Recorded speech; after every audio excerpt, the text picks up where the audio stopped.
दुनिया की आवश्यकताओं की कमी लगती ही नहीं, क्योंकि तुमने अपना होश तो गंवा बैठे, होश तो तुमने संभाला नहीं था।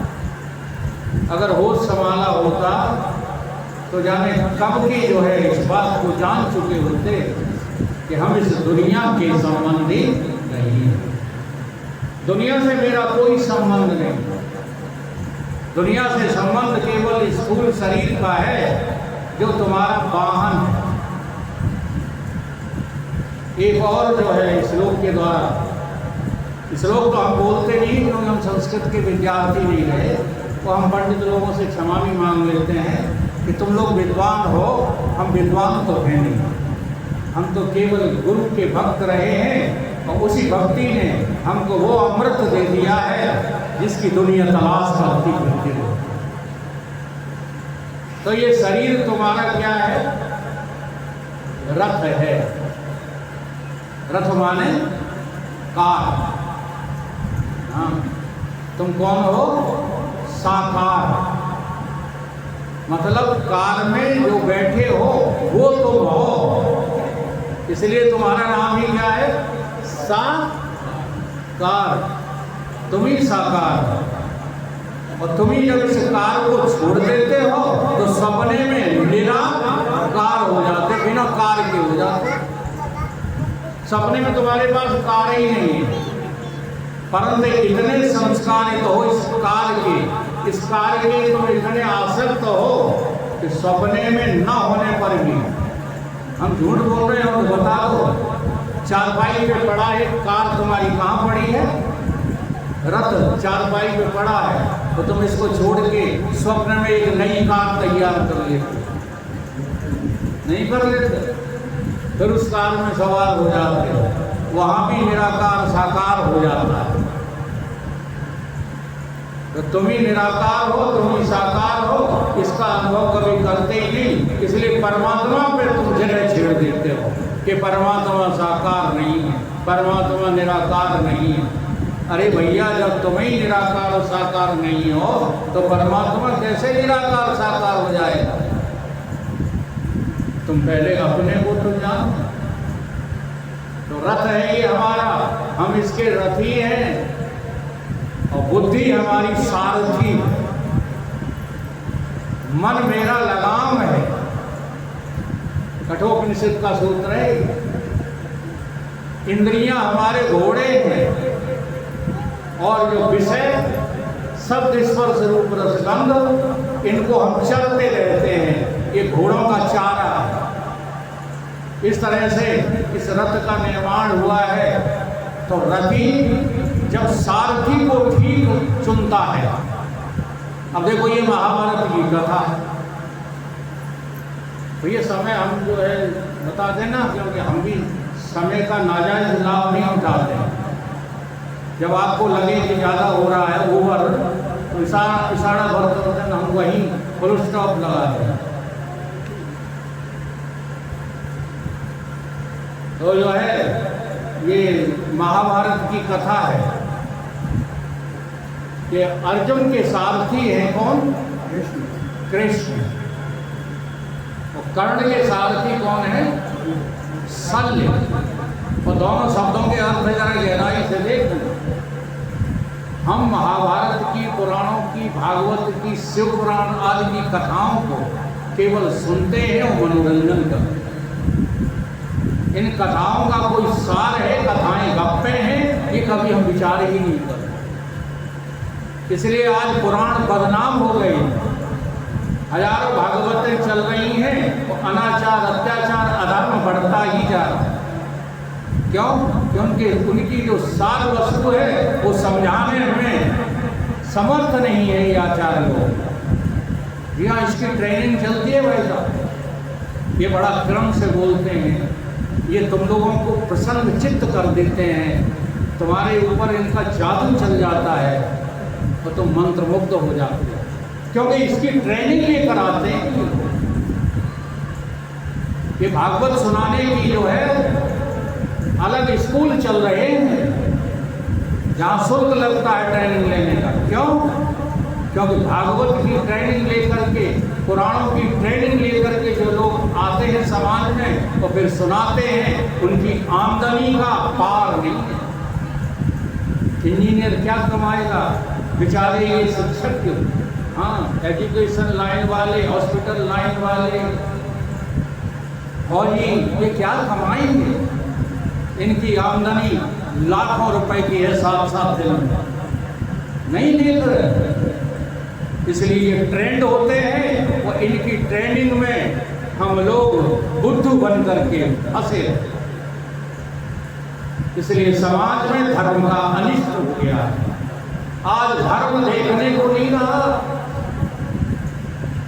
लुप्त भये सदग्रंथ, गम्य निज मत कल्प कर प्रकट हीन बहुपन, सब लुट गया हमारा, तो हम सो रहे पड़े। हम मुसलमानों को तो जो है झाड़ते रहते हैं, हम ईसाइयों को तो भटकाते रहते हैं चड्डी पहन करके, हम भी आदर्शी हैं, परंतु अपने घर में निहार के नहीं देखते कि आपके घर के भैया जिन्हें पुरोहिती का साम्राज्य तुमने दे दिया था, इनने सब तुम्हारा चौपट कर दिया। ये नहीं देख पाते, उन क्षत्रियों की तरफ नहीं देख पाते जो कट्टा लेकर अपने ही लोगों के मर्डर करने में लगे हुए हैं और भले क्षत्रिय फिरते। उन वैश्य समाज को नहीं देख पाते जो अपने घर भरने के लिए गरीबों का शोषण करने में लगे हुए हैं। तुम लेकर के गए अपनी 1 तोले की अंगूठी और तुम्हारे सेठ जी तुम्हारे हमदर्द हैं, तुरंत उन्होंने तुमको 20-25 हजार से काट दिया, पता ही नहीं चलता। तो उसमें माताएं ये बहुत ठगी जाती। और रहा सवाल जो है जिसको हम सूत्र कह करके आज तक निकालते रहे, आज वही सबसे बड़े दुश्मन हमारे घर के बने बने सबको गालियां देते रहते हैं। क्यों? क्योंकि तुमने परिभाषाएं गलत की। ब्राह्मण क्षत्रिय वैश्य शूद्र की परिभाषा करना आचार्यों को आया ही नहीं। अगर करना चाहते थे तो सच्ची सच्ची बात उनको बताते तो आज वो तुम्हारे इतने विरोध में खड़े नहीं होते। जन्मना जायते सूत्रा चैलेंज है हमारे गुरुदेव का, ये गुरुदेव की वाणी बोल रहा हूं मैं। पूरे हिंदुस्तान में उन्होंने चैलेंज करके बात कही थी कि शूद्र केवल तुम किसी जाति को कहते हो, ये अच्छी बात नहीं, शूद्र तुम खुद हो। जन्मना जायते शूद्रा, मां के गर्भ से हर शरीर शूद्र बन करके पैदा हुआ है। और जो अभी भी अपने को शरीर मानकर चल रहे हैं वो कौन है? वो शूद्र ही तो है। देह का अभिमान लेकर के तुम अकड़ के सड़क पर चलते हो, कपड़ों का धन का अभिमान, तो शूद्र नहीं हो तो कौन है? जो गंदी चीज का अभिमान करे वो कौन है? शूद्र। एक महात्मा ट्रेन से सफर कर रहे थे, बैठे थे बेचारे, गुरुजी दूसरी सीट पर बैठे थे। 2-4 लड़के आए, बदतमीजी से उनको पौनी दे करके और हटा दिया। बहुत क्रोध आया संत को, लेकिन वो पी गए। देखो इसका नाम जो है साधु नहीं है, क्रोध को पी जाने का नाम साधुता नहीं है, बल्कि क्रोध ना आए अपने हृदय में, उसका नाम साधुता है। शिकायत की जाए, गुरुजी मुंह लटकाए, क्या बात है? वो उधर सीट पे बैठने नहीं दिया, कोहनी मार मार के हमको हटा दिया। बहुत बड़ा अपमान हुआ। उनके तुम्हारा अपमान, तुम बैठे कहाँ थे? बोले सीट पे बैठे थे। कि नहीं बैठे थे सीट पे। तब उन्होंने एक जो है दृष्टांत सुनाया कि एक गांव में एक भूरा था, भूरा। उस भूरे पे एक आदमी बैठा था। भूरे के मालिक ने एक डलिया भूरा उठाया और अपने भूरे पे फेंक दिया। सारे भूरे से वो लिस गया, भिड़ गया, गंदा हो गया। बताओ गलती किसकी है? भूरा फेंकने वाले की या बैठने वाले की? तुम घोड़े पे बैठे क्यों थे? इसी तरह गुरु जी ने कहा तुम देह में बैठे क्यों थे जो तुम्हारा अपमान हो गया? जन्म ना जाए थे शूद्रा, तुम देह बने घूम रहे हो, ठाकुर बने घूम रहे हो, फलाने बने घूम रहे। इसका ये अर्थ नहीं है कि जात और पात की मर्यादा को त्याग दो, ये भी अर्थ नहीं है। जब आप अपनी गृहस्थी का पालन करें, जब बच्चों के विवाह शादी करें, तो गृहस्थ में जाति पात पूछे सब कोई। और जब भगवान की याद करो, कोई जात नहीं है हमारी। हम जो है कैसे हैं? जात रहित हैं, उपजात रहित हैं, वर्ण आश्रम रहित हैं हम। हमारा कोई जात नहीं।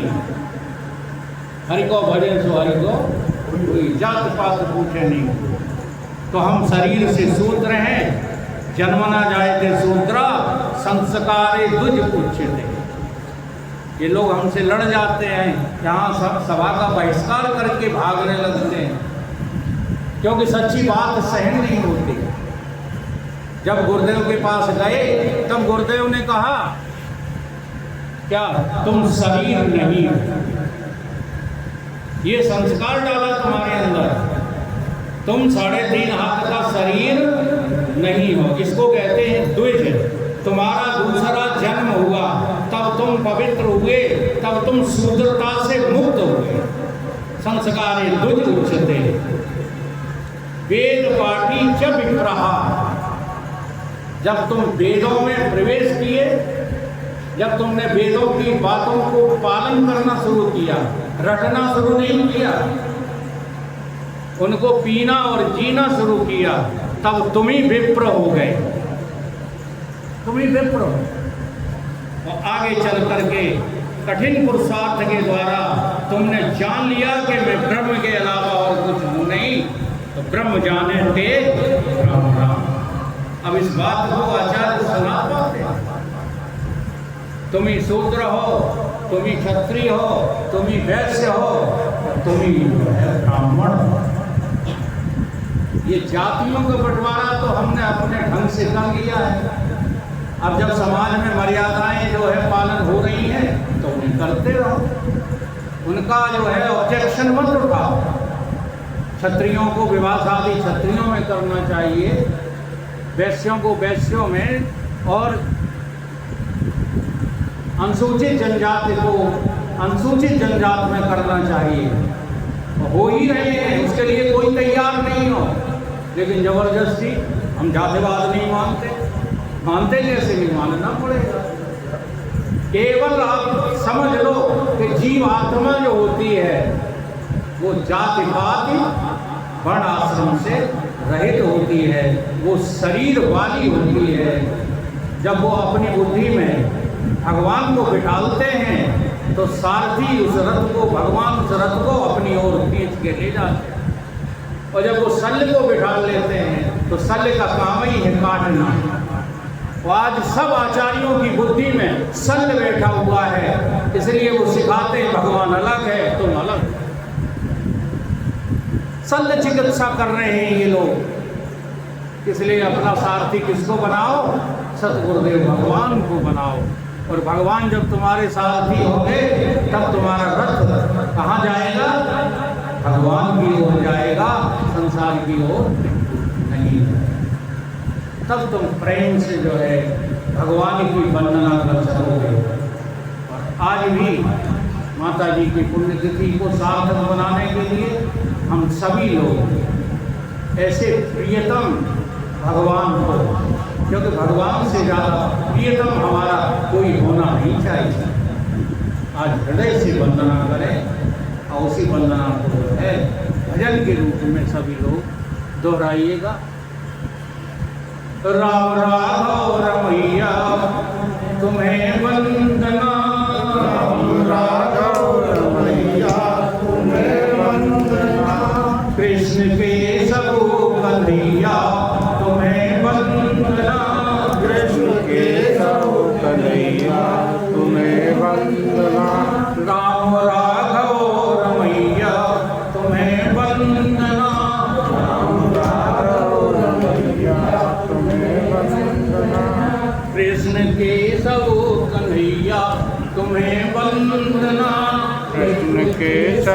कन्हैया तुम्हें वंदना।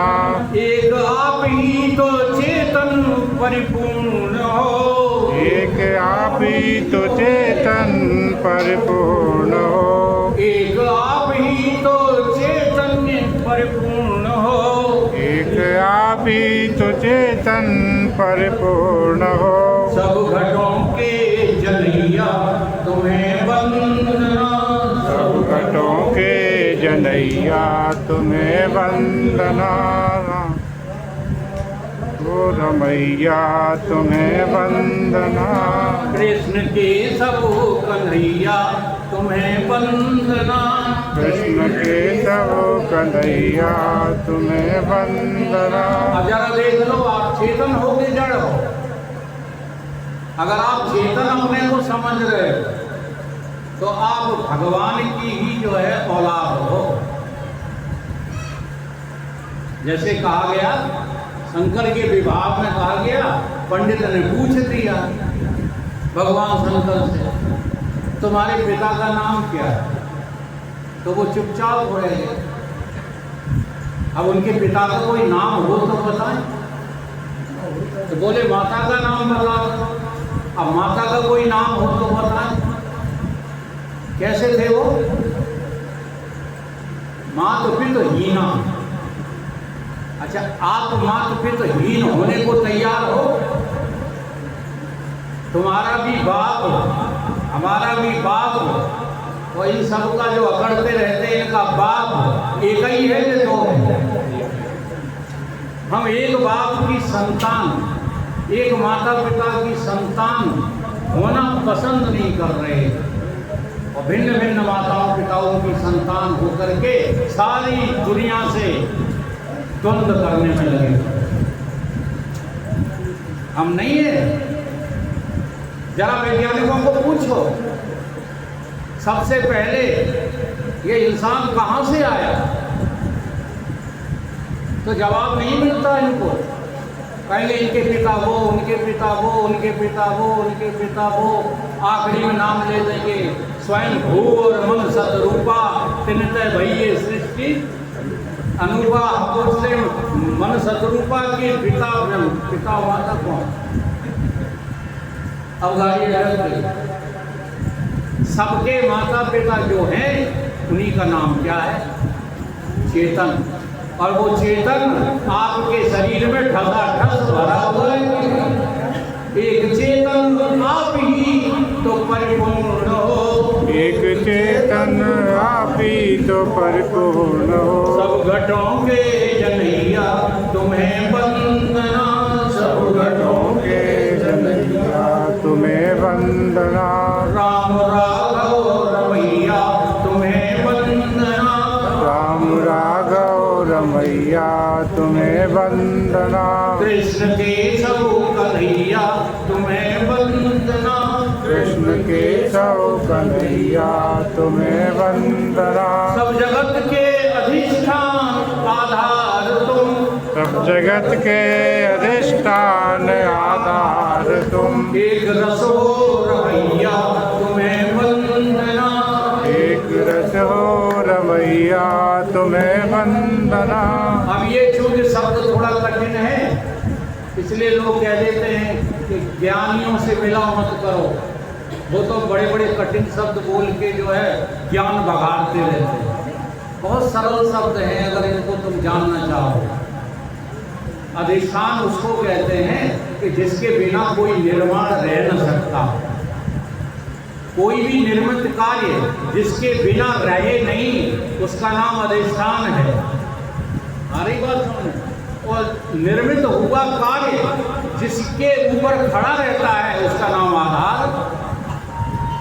जैसे इस मकान का आधार क्या है? नीचे क्या है? नीम का दूसरा नाम क्या है? आधार का तीसरा नाम क्या है? नहीं निकल रहा। मिट्टी। पूरे मकान का आधार क्या है? मिट्टी। पूरे मकान का अधिष्ठान कौन है? मिट्टी। मिट्टी के बिना मकान नहीं रह सकता। रह सकता है? और मिट्टी के आश्रय लिए बिना यानी आधार के बिना मकान नहीं रह सकता। ऐसे ही तुम हो और तुम्हारा कोई अधिष्ठान तुम्हारे साथ ही है कि कहीं वृंदावन में। तो चले जाओ वृंदावन जाने तुझे चलता, नचाए नचाए गए, गवाए गवाए, बर्बाद कर दिया हिंदुस्तान। कौन से वृंदावन में जाने का जी चाहता, कौन से मथुरा में भटक रहे हो। मन मथुरा दिल द्वारिका, आया काशी धाम, 10 द्वारे का गया। अरे जाई में तू भगवान को पहचान, यहाँ से अन्यत्र कहीं तुम्हें भगवान भगवान नहीं मिलेगा। तो सब जगत के अधिष्ठान आधार तुम, सब जगत के अधिष्ठान आधार तुम, सब जगत के अधिष्ठान आधार तुम, सब जगत के अधिष्ठान आधार तुम। एक रस हो रैया तुम्हें वंदना, एक रस हो रैया तुम्हें वंदना। शिव कलातीत निश्चल निर्मल चल,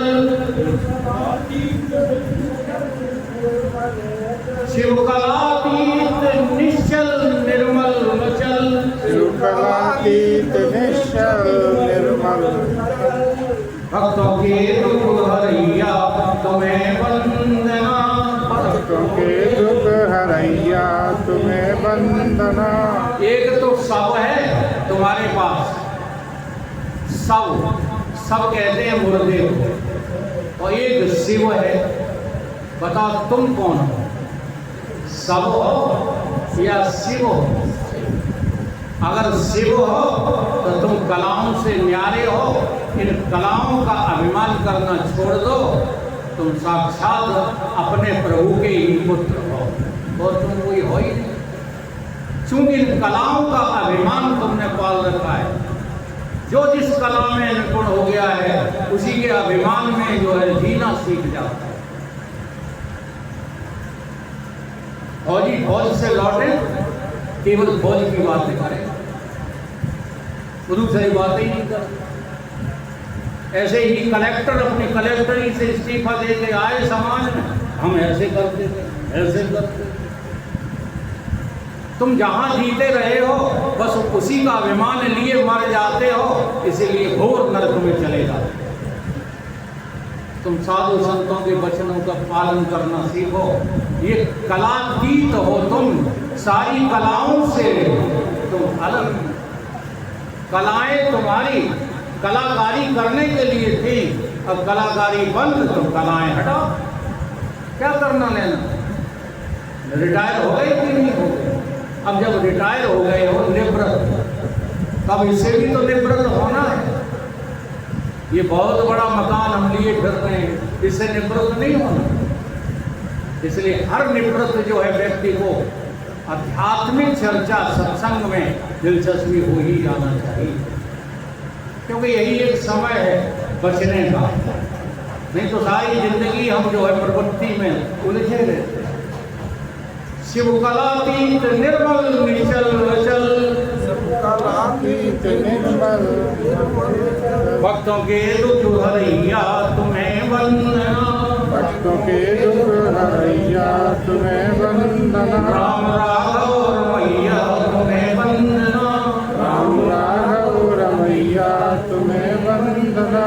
कृष्ण केशव कन्हैया तुम्हें वंदना, कृष्ण केशव कन्हैया तुम्हें वंदना। ओ निराकार साकार सतगुरु बने, ओ निराकार साकार सतगुरु बने, ओ निराकार साकार सतगुरु बने, ओ निराकार साकार सतगुरु बने।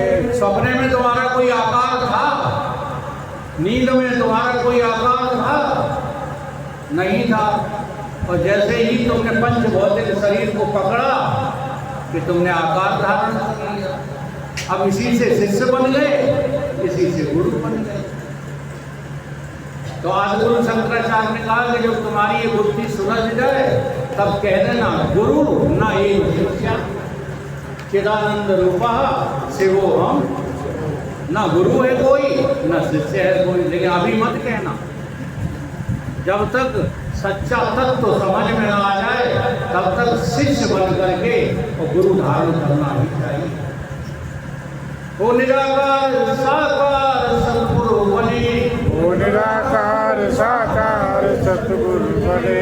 ज्ञान दे तम घटैया तुम्हें वंदना, ज्ञान दे तम घटैया तुम्हें वंदना। राम राघव रमैया तुम्हें वंदना, राम राघव रमैया तुम्हें वंदना। कृष्ण केशव कन्हैया तुम्हें वंदना। कृष्ण केशव कन्हैया तुम्हें वंदना।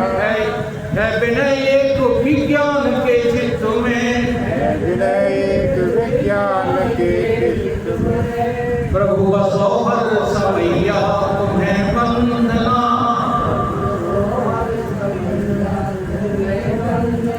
जो हर समय तुम्हारे पास रहे, बस उसी की उपासना करो। जो तुमसे कहीं अलग हो, उसकी उपासना करने में कष्ट है, पीड़ा है और समय की बर्बादी है, और कुछ नहीं।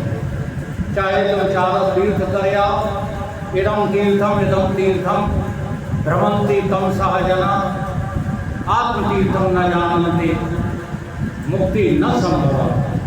अगर इस आत्मतीर्थ का तुमने रमण नहीं किया तो मानव का शरीर बेकार जा रहा है।